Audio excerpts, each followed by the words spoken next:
Ya, entonces, durante esta semana y la semana anterior, lo que han visto han sido, o sea, lo que se ha visto ha sido algoritmos de optimización para trabajar con funciones. ¿Qué es eso? Eso es,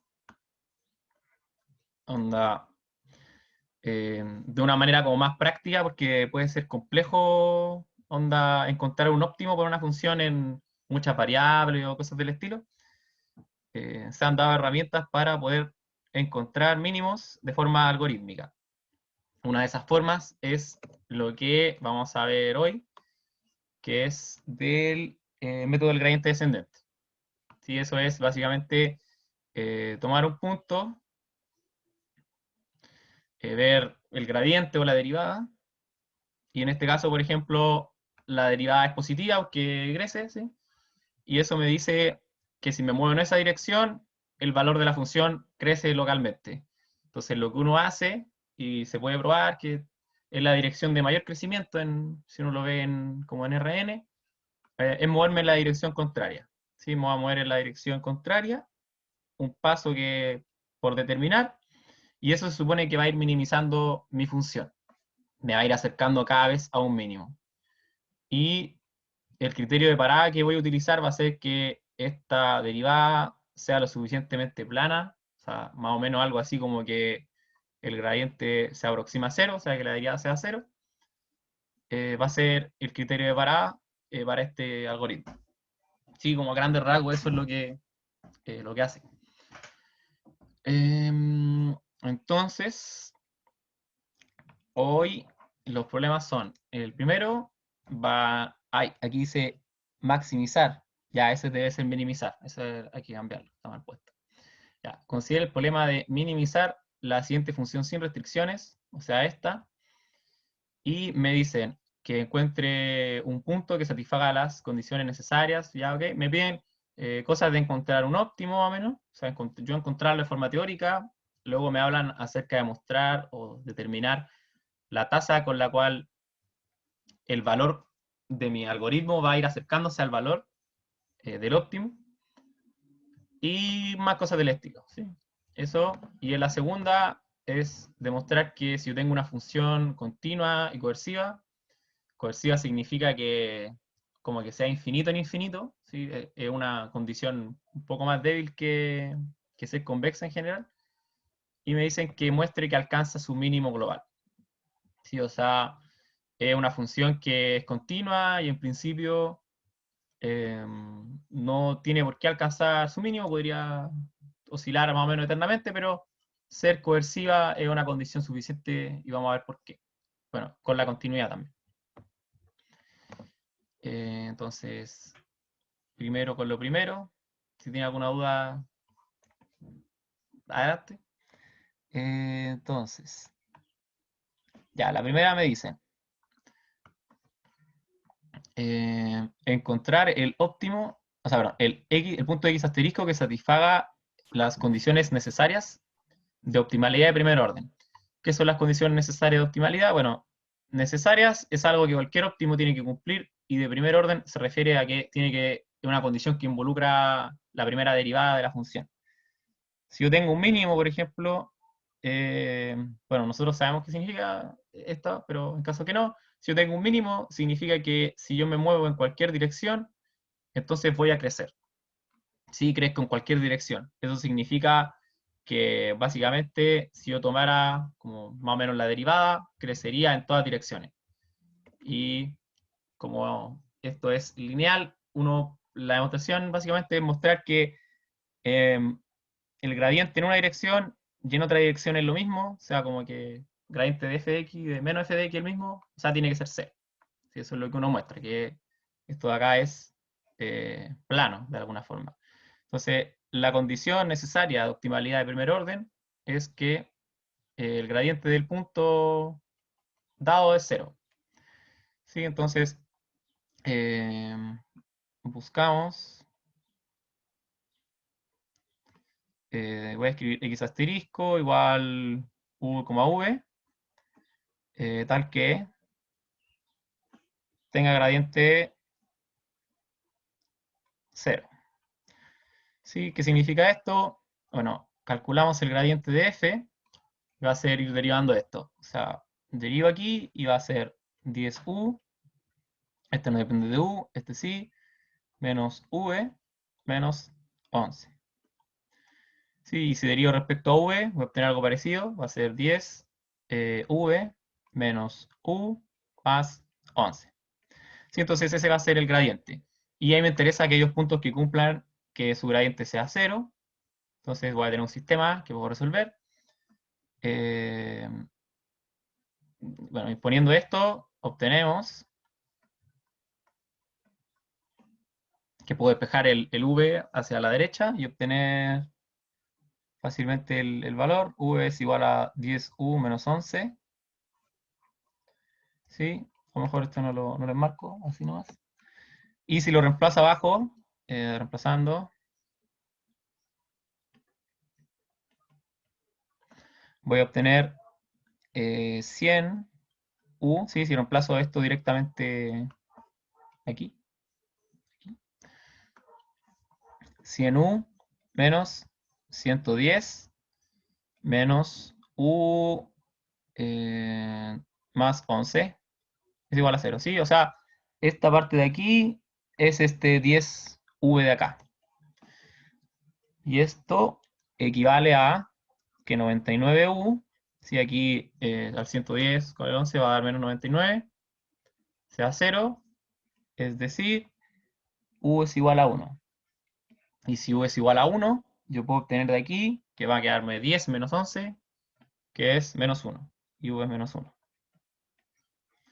Sí, por lo tanto, x asterisco igual a 1 menos 1 cumple las condiciones necesarias de primer orden. De primer orden. Orden. Entonces, ¿es esto un mínimo? Bueno, si cumplo las condiciones necesarias, puede ser que no sea un mínimo, pero en este caso sucede que sí.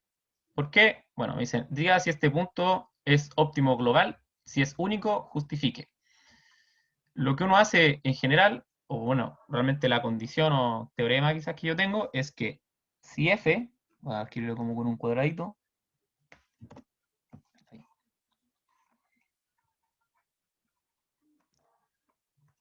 si f diferenciable y convexa, entonces tener el gradiente 0 es condición suficiente. Sí, o sea, basta con eso y ya puedo asegurar que es el mínimo. Por lo tanto, nuestra tarea va a ser mostrar que f es convexa. Mostremos f convexa. ¿Cómo lo hacemos? Bueno, ya lo hemos hecho hartas veces y para mostrar que una función es convexa, basta estudiar el hessiano. Que el hessiano es el símil de la segunda derivada en Rn. Entonces, procedemos a derivar esto respecto a u. Bueno, la diagonal va a ser como u y después respecto a v. Entonces me va a quedar, aquí si derivo respecto a u me va a quedar 10 y si derivo respecto a v me va a quedar 10. Entonces voy a obtener 10 y 10. Y si derivo de forma cruzada, o sea, si este de aquí lo derivo respecto a u, me va a dar menos 1. Y lo mismo acá arriba, si derivo respecto a v me va a dar menos 1. Entonces me va a quedar menos 1 y menos 1 aquí y aquí. ¿Sí? Esa parte se entendió, como que lo hice medio rápido, pero es porque es algo que hacemos más o menos comúnmente. Eh, fuimos derivando las coordenadas parcialmente. Bueno, como vemos que es semidefinido positivo, hay distintas maneras. Una manera es ver que todos los valores propios son positivos, que lo vamos a hacer, pero lo vamos a hacer en una parte más adelante. Por ahora hay un criterio que también es súper bueno, que es que ver que cada uno de los subdeterminantes son positivos. O sea, como que si yo considero las submatrices más o menos así, cada uno de los determinantes positivos, por ejemplo, el 10 es un número positivo, y si saco este determinante me va a quedar 100 menos 1, que es 99, que es positivo. Por lo tanto, esto es una matriz definida positiva. Ni siquiera semi-definida positiva, porque es mayor estricto que 0 cada uno de ellos. Definida positiva. ¿Qué es definida positiva? Por lo tanto, F convexa. Creo que es como una tele, algo así que se escucha. Pues yo tengo un helicóptero, así que no importa. Entonces, F convexa. Por lo tanto, tenemos que F es diferencial y es convexa. Bueno, ver que es diferencial no es algo que tengan que demostrar porque como que se entiende que es diferenciable por cómo es. Por lo tanto, hay alguien que está como con una tele de fondo, creo que es Javier, no estoy seguro. A ver si puedo. A ver si tengo el poder de hacer esto. Listo. Por lo tanto, X asterisco es óptimo.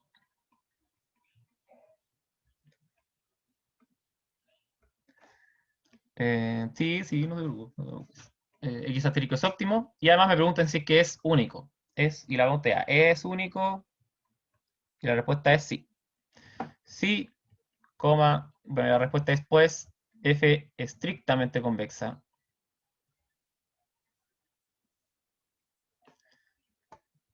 Sí, si una función es estrictamente convexa, entonces el mínimo es único. Y eso es porque básicamente como que la curvatura es realmente estricta. Entonces, si yo, bueno, la demostración me parece que es como que yo tomo acá si supongo que tengo dos mínimos, tomo este, tomo el otro y empiezo a tomar la combinación entre medio y ahí va a haber una problemática con el hecho de que van a tener que tener el mismo valor y en la hipótesis de estrictamente convexa tengo una desigualdad estricta. Entonces, la idea es utilizar esa desigualdad estricta para llegar a una contradicción. Sí, entiendo que se ve en clase, pero bueno, es un resultado muy utilizado, que si f es estrictamente convexa, entonces es único. Sí, Eh, sí, entonces eso. Ya tenemos entonces eh, todo lo de la primera parte, tenemos el punto que cumple las condiciones necesarias de optimalidad de primer orden, tenemos que es óptimo porque es convexa y es único porque es estrictamente convexa. Entonces, eso tenemos la primera parte. No sé si hay alguna duda, comentario.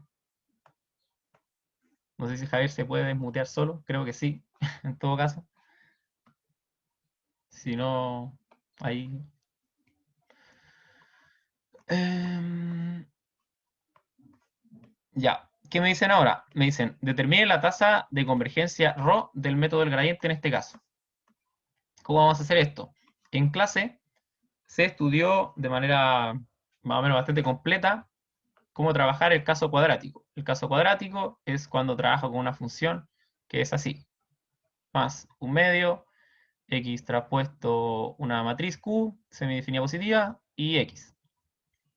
¿Sí? Este caso se estudió. Y a mí me gustaría ver si tengo esas herramientas en este caso. ¿Sí? Que es básicamente lo que vamos a mostrar. Bueno, ni siquiera mostrar, es más o menos sencillo. Eh, es ver que esta función tiene una forma cuadrática o al menos de este estilo. ¿Cómo lo hacemos? Hay dos opciones. La primera es intentar hacerlo como factorizando y encontrar una forma así, que realmente no encuentro una tarea ardua. Pero hay una mejor, que es que si una función es cuadrática, si en Rn, entonces va a ser igual a su Taylor de orden 2. Sí, puede ser medio extraño lo que estoy diciendo, pero la idea va a ser escribir a f de u, v como f de 0,0 más el gradiente de f en 0,0 por v más eh, ¿cómo se llama esto? Un medio de U, V traspuesto, hessiano en 0, 0, V. ¿Sí? Entonces, en vez de hacer la descomposición que les comento, como mediante factorización y encontrar y una mano construir esa matriz Q y ese vector C, yo realmente puedo hacerlo de esta forma porque si la función es cuadrática va a coincidir con esto. Y yo ya tengo calculado tanto el gradiente como el hessiano, entonces va a ser mucho más sencillo. Entonces, lo que vamos a hacer, y en el caso que esta desigualdad no se cumpla, va a ser porque la función no es cuadrática, ¿no? ¿Sí? Si la función es cuadrática, vamos a poder usar los teoremas que tenemos, y si no, va a ser más problemático. Entonces, vamos a ver cuánto vale f en 0. Bueno, cada uno de los términos, todos los términos tienen un u o un v, entonces en 0 vale 0. Entonces, ese de aquí lo ignoramos, este es 0. Ahí. 0.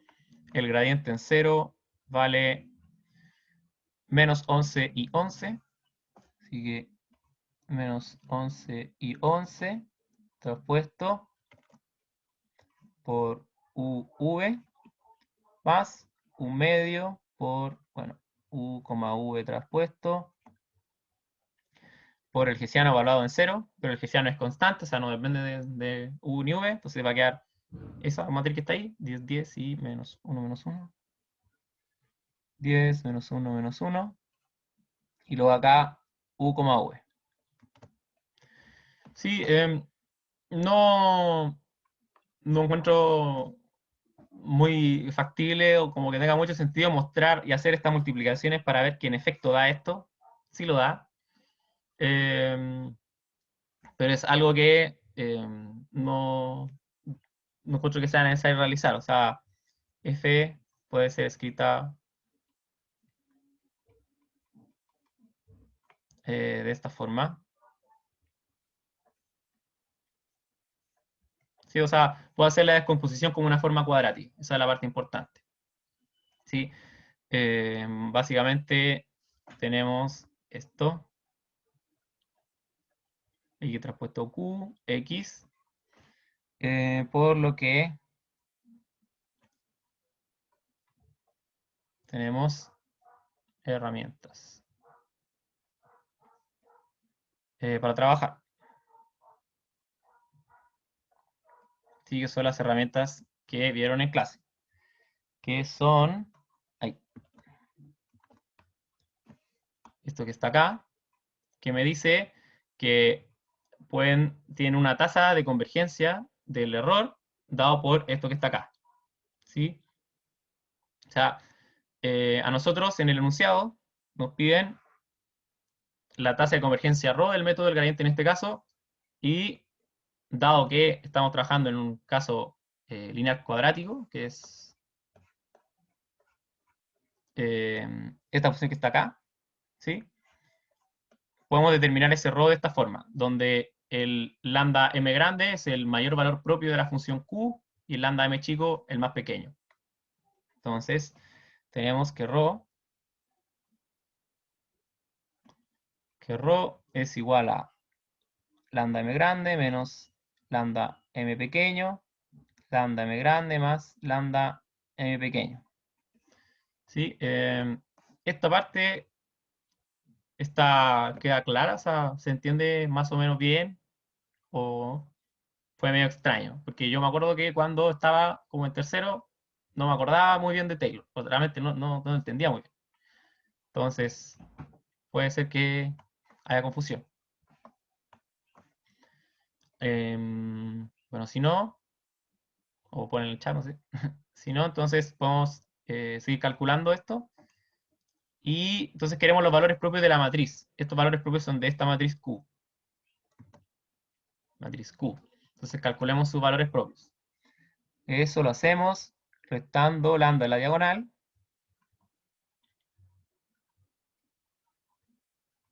E imponiendo que el determinante sea 0. ¿Sí? Aquellos lambdas que cumplan esa ecuación van a ser los valores propios asociados. Que en este caso tengo 2. Entonces, esto me va a quedar lambda menos 10 al cuadrado menos 1, y eso es igual a 0.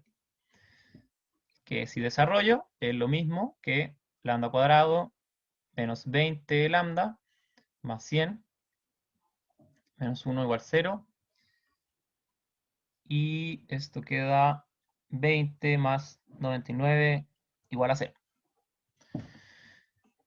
¿Cómo soluciono esto? Bueno, pareciese que nos va a dar un valor terrible, pero afortunadamente no es así. Va a dar algo de este estilo, menos, y aquí b cuadrado, que va a ser 400, menos 4a por c, que va a ser 4 por 99, que esto es 36, luego 36, 37, 38, 39, 39, 3, ay, bueno, 396 medios, y de acá voy a obtener 20 más menos raíz de 4, bueno, que es 2 medios.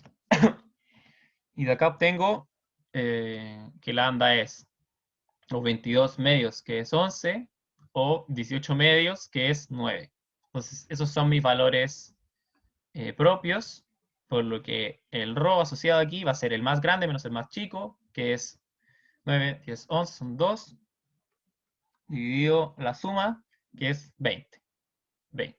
Por lo tanto, ρ es igual a 1 partido 10, que es lo mismo que 10 a la menos 1.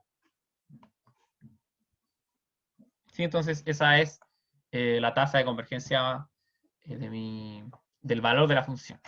¿Sí? O sea, básicamente, cada vez que yo haga iteraciones, el valor al que yo voy a ir accediendo en la función va a ir decreciendo más o menos en esa, como ese rate, así en esas proporciones. ¿Sí? Esa es la parte B. ¿Bien en esa parte? Sí, parece que sí.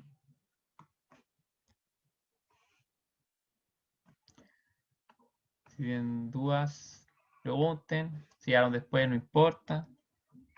Si no hay, no creo que haya como una explicación que tome más de 2 minutos en este momento. Ah, el error de dónde sale. Ese error es un error que definen para nuestro caso particular, que es esto. Si es la diferencia del valor de la parte cuadrática con el del óptimo. ¿Sí? Eso es como, así es como lo definen. O sea, eh, básicamente evalúan como el valor del x menos x asterisco, donde el x asterisco es el óptimo que hemos encontrado.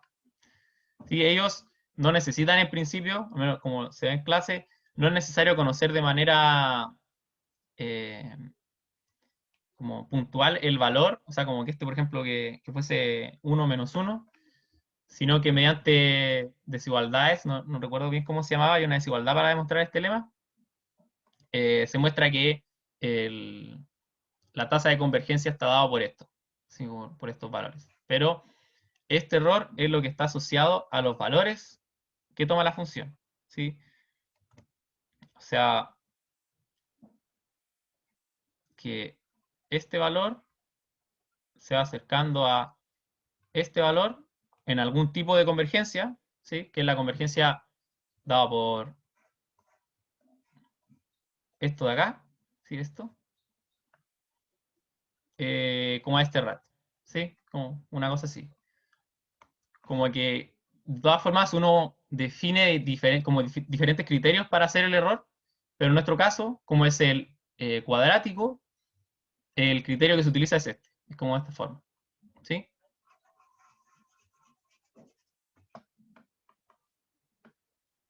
Vale. Entonces,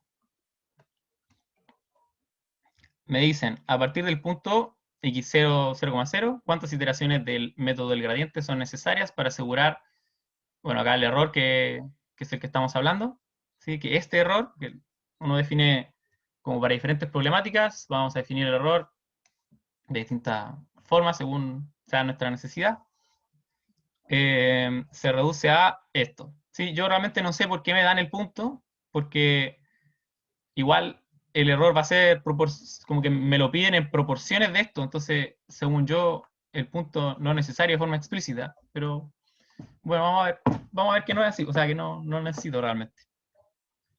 ¿Qué sabemos entonces? Ya tenemos el valor de ρ y sabemos que el error funciona de esta forma, o sea, ese k más 1 yo lo voy a escribir como k, entonces vamos a tener que el error de xk es menor o igual a ρ cuadrado por el error de esto, ¿sí? O sea, esto me quiere decir que yo sé que este rho es menor que 1, está entre 1 y 0. O sea, a medida que yo voy haciendo iteraciones, este error se hace cada vez más pequeño, ¿sí? Este error es el asociado al haber iterado cada vez. Y es más pequeño, ¿sí? Más pequeño en esta proporción que la iteración anterior. ¿Sí? Entonces eso es lo que me dice esta desigualdad, que el error se va haciendo cada vez más pequeño. Yo puedo seguir haciendo esto, por ejemplo, si a la 4 va a quedar esto, a la xk-2, y así, y yo puedo notar que este valor que está acá es 2 veces este que está aquí. Sí, no es tan difícil como verlo de esa manera, que cada vez que voy haciendo, voy restando un índice aquí, voy sumando un índice acá. Entonces voy a llegar finalmente a, bueno, acá va a quedar el 0, ¿sí? El x sub 0, que es cuando yo ya la haya restado k veces, por lo tanto acá arriba me va a quedar 2 por k. En nuestro caso particular,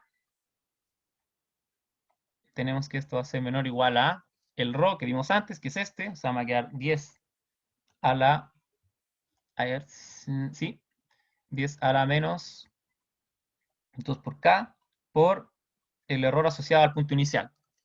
Sí, básicamente voy a ir decreciendo respecto al valor, al error inicial. Si el error inicial era muy grande, voy a ir creciendo, o sea, el error va a crecer menos lento que si el error inicial fuese muy pequeño. Si parto cerca del óptimo, el comportamiento va a ser mejor. Entonces, tengo esto y me piden que el error sea de este orden, ¿sí? O sea, que el error sea más pequeño que eso. En otras palabras, este multiplicador que está aquí, que es el 10 a la menos 2k, tiene que ser más pequeño que 10 a la... sí. A ver, quizás esta es la buena forma de... mm, Sí, sí, así como algo así. Debería pensarlo como que esto tiene que estar de alguna forma agotado, o al menos así, me aseguro que va a estar agotado por esto, ¿sí? Como el error es positivo, obtengo así, y bueno, la función exponencial es una función creciente, por lo tanto, voy a obtener que menos 2k es menor o igual a esto, eh, dividido, o sea, puedo multiplicar a los dos lados por, sí, y así, y por lo tanto, k va a ser mayor o igual que 11 quintos, que es 5.5. Y como k es un entero, porque no puedo iterar la mitad, k tiene que ser, debe ser al menos 6. ¿Sí? Ahora, ¿significa esto que, por ejemplo, no puedo llegar en una iteración, en dos iteraciones? Sí, sí podría. Podría llegar en súper pocas iteraciones, pero a nivel del análisis teórico que hemos realizado, eh, podemos estar 100% seguros de que el error va a ser menor o igual a esto con solo 6 iteraciones, en este caso. ¿Sí? Entonces, eso. Sí, ahí tenemos entonces la cantidad de iteraciones que tenemos que hacer. ¿Ok? No sé si hay alguna duda o algo así. Ahora vamos a hacer el P2, que quizás es más interesante.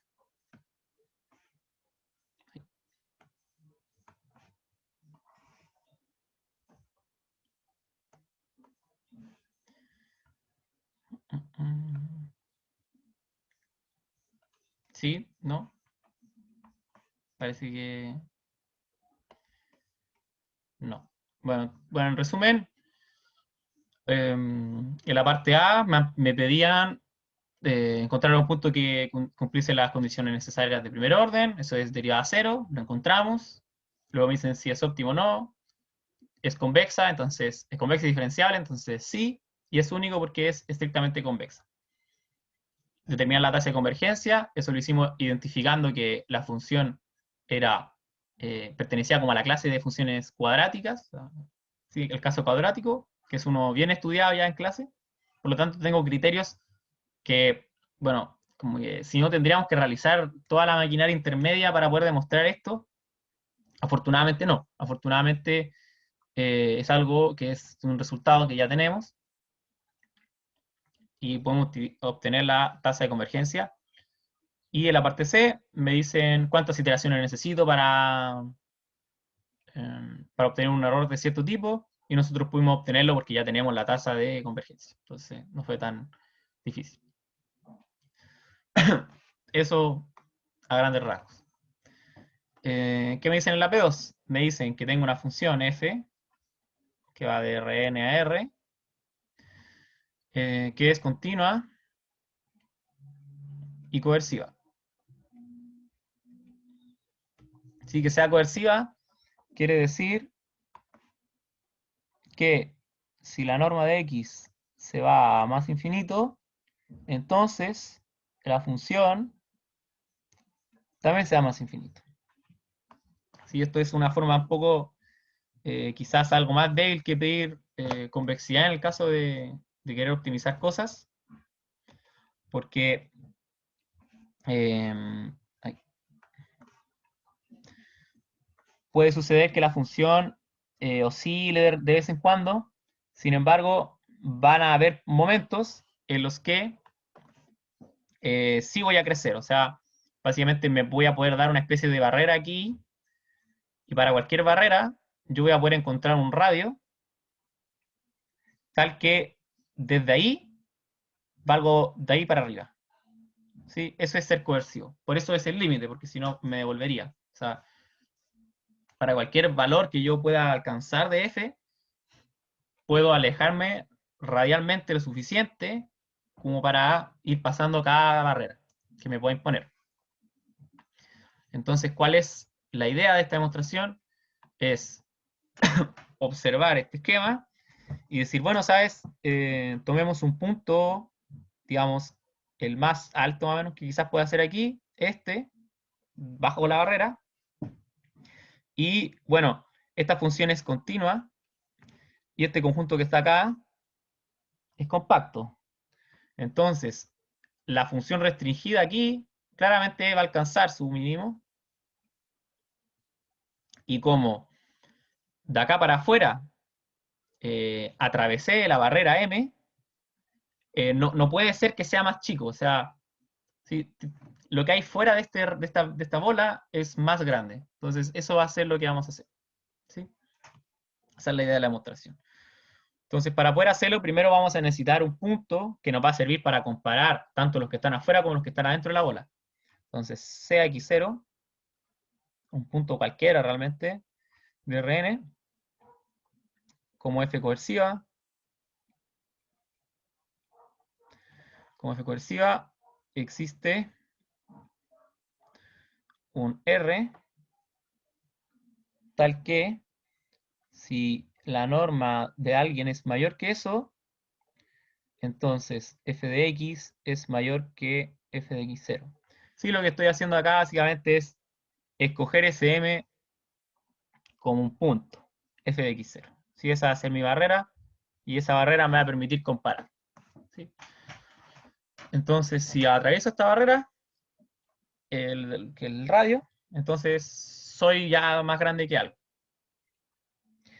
Entonces, vamos a tomar eso y consideremos ahora lo que pasa dentro de esta bola, ¿sí? Eh, compacto. Sí, sabemos que es compacto porque es cerrado, porque es como la clausura de la bola, y es cerrado acotado, porque es una bola y es compacto. Por lo tanto, F restringida a esto alcanza su mínimo.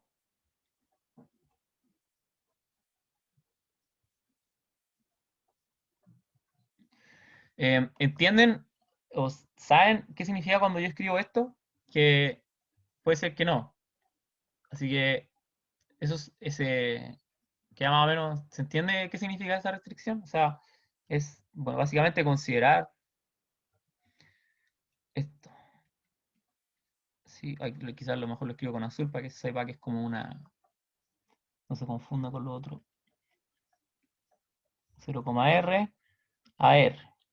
Sí, donde tomo exactamente los mismos valores de f, así como en todo Rn, solamente que considero la función solamente en eso. Entonces, en este caso, como este es compacto, la función es continua, alcanza un mínimo, y ese mínimo va a pertenecer a la bola.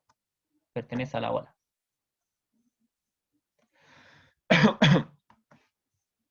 Rn. Bueno, entonces tenemos eso. Además, bueno, ¿y qué significa que sea mínimo? Que sea mínimo, es decir, significa que f de x asterisco es menor o igual que cualquier f de x para todo x en la bola. Sí, eso es el mínimo. En particular, notemos que necesariamente el x0 tiene que pertenecer a esta bola. ¿Sí? ¿Por qué? Porque si no perteneciese a la bola, significa que tiene radio mayor a r, y sucedería que f de x0 sería mayor estricto que f de x0, lo que es una contradicción. Entonces, en particular, tenemos que x0 pertenece a la bola. ¿Sí? Bueno, por lo tanto, se tiene esta desigualdad. Menor o igual que f de x0. ¿Sí? Entonces, ya tenemos que este mínimo es el mínimo dentro del compacto. Ahora me interesa que sea el mínimo también con los que están afuera. Pero, ¿qué pasa con los que están afuera? Sabemos que los que están afuera de la bola ya son suficientemente grandes. Entonces, lo que vamos a hacer para ver eso va a ser sea, digamos, x barra fuera de la bola en el complemento, es decir, que su norma es así, si es mayor que r. Bueno, y como ya está fuera, por ese r lo cogimos respecto a la coercividad, tenemos que f de x es, bueno, x barra es mayor que f de x0, y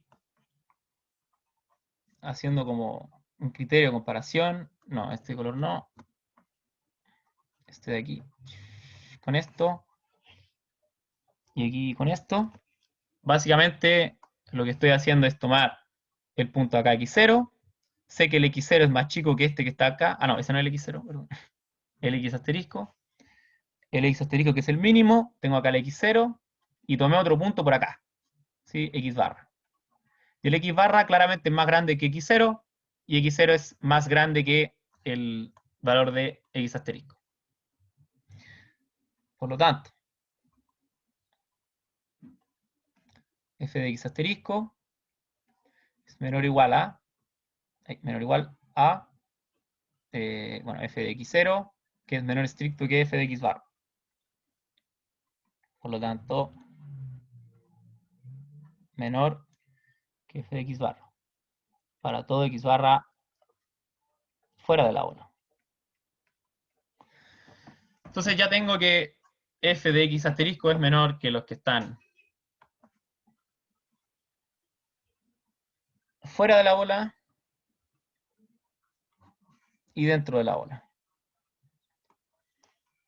Por lo cual, f de x asterisco es menor o igual a f de x para todo x en, bueno, tanto fuera de la bola como dentro de la bola, pero eso es lo mismo que básicamente estar en todo Rn. Complemento, que esto es lo mismo que decir para todo x en Rn. ¿Sí? Y esa es la demostración. O sea, x asterisco mínimo global. ¿Sí? Esa es. No sé si hay alguna duda con alguna parte o algo.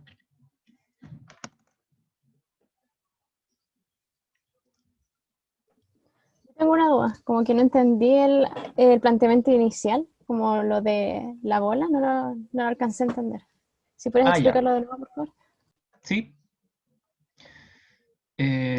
Tú lo que tienes es una función que puede oscilar o cosas, puede tener un comportamiento muy extraño, pero sí o sí después va a tener que empezar a crecer, ¿sí? Eso es ser coercivo. Básicamente es que eh, esto que dice acá, que es, o sea, ser coerciva es que para cualquier m que yo pueda darme, voy a poder encontrar un radio, o sea, que la norma de x sea suficientemente grande, implica que paso esa barrera. Si eso significa estos límites, si escribiéramos esos límites que están acá, como para todo de epsilon y eso, va a ser esto. Entonces, la idea de la demostración es dividirla en dos partes. Tomarme, estudiar lo que pasa dentro de una bola, que es sencillo porque tengo compacidad, y luego estudiar lo que pasa afuera. Yo ya sé que voy a tener un candidato acá adentro, por lo de compacidad, aquí, y me voy a preguntar qué es lo que pasa afuera, y lo que pasa afuera lo voy a descartar con, eh, lo voy a descartar con coercividad, ¿sí? Entonces, si la función es coerciva, bueno, hacemos básicamente tomar un punto interno y hacer la comparación, ¿sí?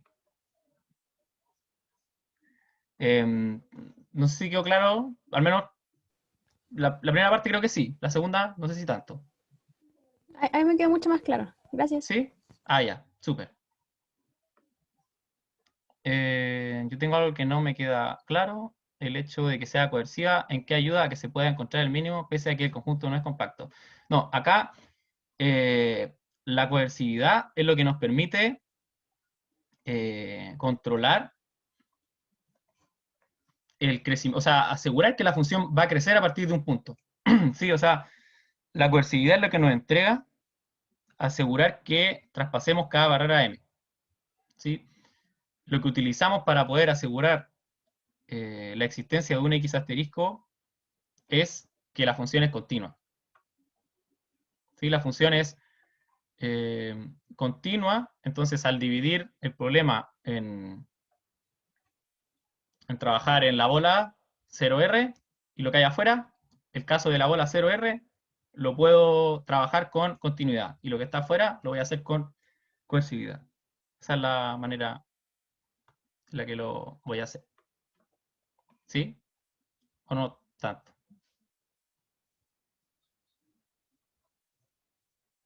Eh, ¿Sí? Ya.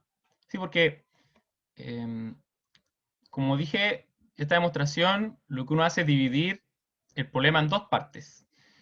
La primera parte, o sea, es trabajar el problema en una bola, y dentro de la bola es fácil, porque la bola es compacta, y como la función es continua, puedo encontrar un candidato.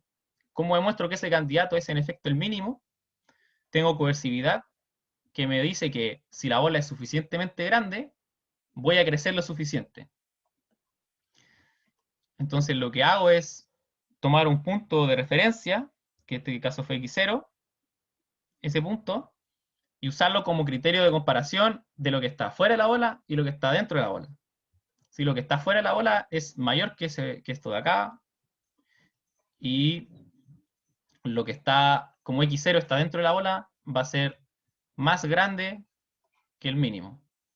Ya suena como mucha información realmente, pero lo fundamental es la primera parte que estoy diciendo, que es que tengo las herramientas suficientes para trabajar tanto dentro como fuera de la ola. ¿Sí? Esto se hace en altos contextos con coercividad en distintos tipos de problemas. Como uno puede definir coercividad como de maneras más débiles quizás, pero las ideas son bastante similares.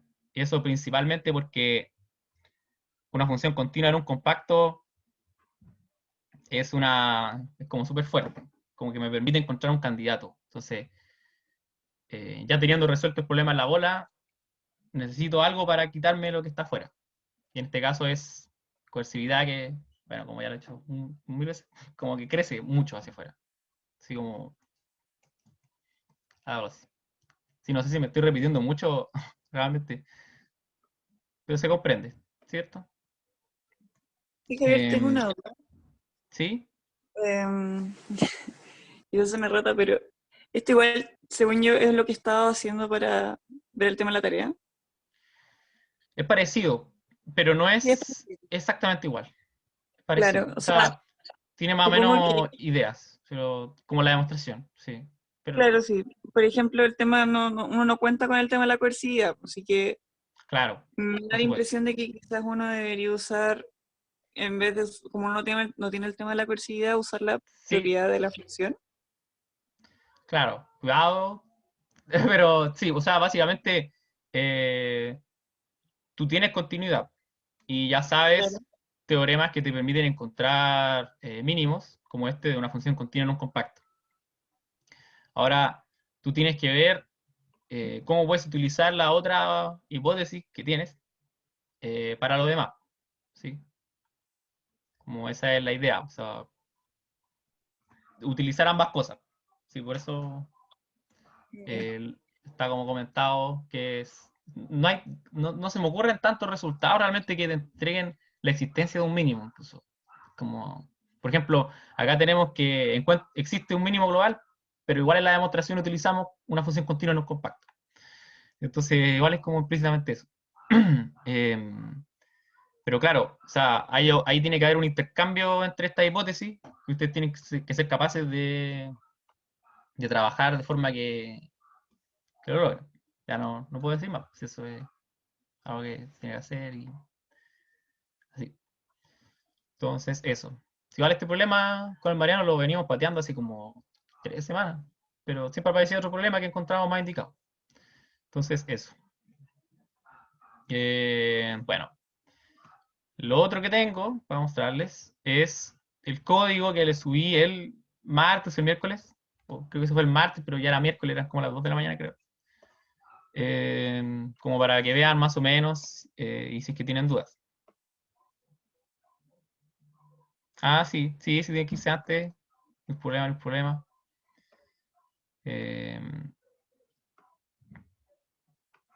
no sé, a ver dónde. Es que por acá tenía como escrito el. Aquí está. Sin problema para no tener que escribirlo de nuevo. Bueno, básicamente acá queremos minimizar una función. Bueno, este problema que está acá queremos resolverlo. Entonces, ¿cómo lo hacemos? Bueno, importamos las librerías. Y SciPy funciona de la siguiente forma. SciPy funciona con que yo voy a definir una función objetivo, ¿sí? Una función objetivo y voy a definir las restricciones a partir de funciones igualadas a cero o menor o iguales a cero. Bien parecido a lo que se hace a nivel teórico, realmente. Cuando uno hace todo esto de KKT y cosas así, es bien similar. Entonces, creo las funciones.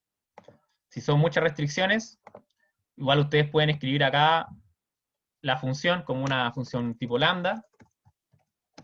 ¿Sí? Si no saben lo que es una función tipo lambda, eh, no sabría explicarlo tan bien, pero es una función que se define en contextos mucho más flexibles que una función de este tipo. ¿Sí? Tiene más o menos otras propiedades a nivel computacional, pero el asunto es que uno puede definirla como si fuese un objeto.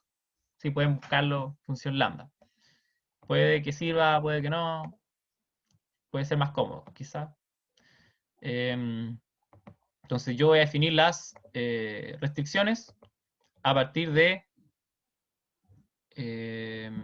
la igualdad o desigualdades respectivas, poniendo aquí es una restricción con igualdad o desigualdad.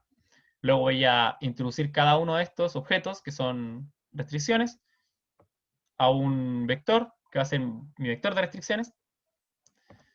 Hago un vector, que es el vector de cotas, si tanto superiores como inferiores. ¿Sí? Aquí de 0 a 100, de 0 a infinito, de menos infinito a 100. Y considero un punto inicial para comenzar el algoritmo. Eh, Bueno, finalmente lo que hago es llamar a la función minimize, que la importé acá. ¿Sí? Función minimize, pongo la función objetivo, el punto inicial, el método, que este me parece que es como un método un poco modificado de Newton, seguramente. Hay muchos de esos. las cotas y las restricciones. ¿Sí? Bueno, y ahí después yo puedo llamar a la función sol para que me muestre más o menos como una impresión de, o sea, no la función sol, sino que el objeto este, una impresión más o menos de lo que hay, y puedo ir llamando, o sea, puedo ir pidiéndole las distintas partes. ¿Sí? Por ejemplo, si le pido el X, me va a dar el punto que se supone que es el óptimo. ¿Sí? Entonces, eso en este caso. No sé si qué más comentarle al respecto, como que el código es relativamente corto. Pero, pero bueno, o sea, como que hace como este año nomás, en un ramo me acuerdo que nos hicieron optimizar con SciPy, o no, en realidad ya lo había hecho antes, pero ahora lo encontré más bueno. Sí, lo encontré súper bueno realmente. Eso, no sé si hay alguna otra duda respecto, por ejemplo, a este código, o quizá alguna de las preguntas que hicimos acá. Yo encuentro que la mancha tenía que hicimos fue la última. Esta ya la quería hacer hace todo este tiempo. Porque en un ramo como más difícil, como que utilizábamos este resultado en contextos súper extraños. Pero eso. Tengo una ¿Y nada duda. más? ¿Aló? Ujú. ¿Sí? ¿Sí me escuchas? Sí, Ya, sí. es que quería saber si, o sea, como tu opinión, como dónde encontré que era como mejor hacer la P3. Eh, Porque igual hay una función de Excel que es no lineal, entonces igual he escuchado gente que lo ha hecho ahí, no sé si será tan Mm, efectivo como no, hacerlo en... no sabría decirte. Es que no la he hecho en Excel, pero para mí siempre, como personalmente a mí me gusta Python, pero tampoco te podría decir que es más fácil. Porque quizá es más fácil en Excel. Eh, Quizás podrías hablar o preguntarles por qué ellos dicen que es más fácil o algo así, porque no, yo no entiendo.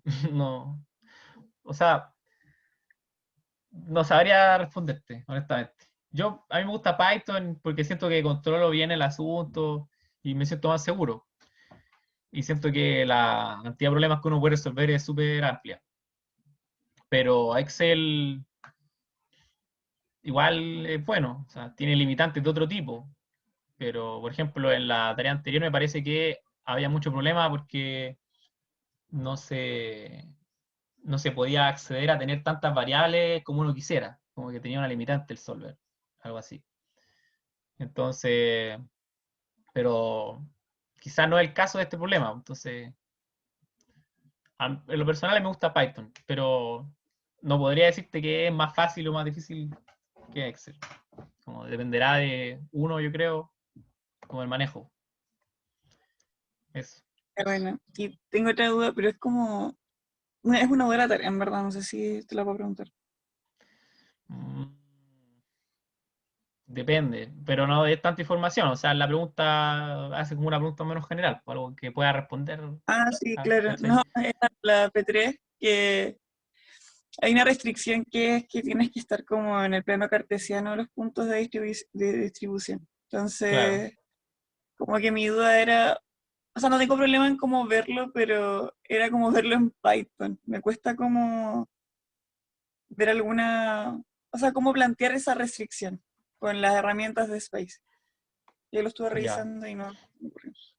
Em, bueno, a ver, ¿qué puedo decir? Tú tienes como un eje así, ¿no? Y tú lo que quieres es que la restricción quede atrapada en esto, algo así, ¿cierto? Como esto, más o menos. Como que básicamente una de las dos coordenadas, no sé, es que no sé, como que tiene que ser, tiene que estar en los ejes. O sea, si un punto está en los ejes, significa que alguna coordenada es cero. Entonces, básicamente eso es lo que tienes que poner. Ah, ya, ya, Eso es lo que me estás ya. diciendo, ¿no? Sí, sí, ya sí. Ahora, cómo lo haces y cómo lo escribes en forma de una restricción, no te lo voy a decir. Eso sí que ya no. Pero, pero lo que me preguntas es eso, ¿no? O sea, como, Y eso. porque a ti te dan un problema en un plano y te dicen que tienes que estar en uno de los ejes. Si yo tengo un punto X, Y, pertenecer a este eje, básicamente es que yo me escriba de la forma X, 0, porque tengo altura 0, y pertenecer a este eje significa que em, tengo coordenada X igual a 0. ¿Sí? Ya. Ahí tienes que ver cómo planteas eso. Me parece que hay otra parte donde hay que hacer algo que quizás pueda ser parecido, que entiendo que es lo que alguien que preguntó en el foro, cómo hacer variables enteras, pero como dijo el profe, no es necesario. O sea, se puede hacer con lo que, como con las restricciones que uno trabaja normalmente. Entonces, eso. Si no hay más dudas con esta parte, pucha, que quería responder más dudas de esto, pero si no hay más dudas, entonces no. Ya, a hablar de grabar entonces.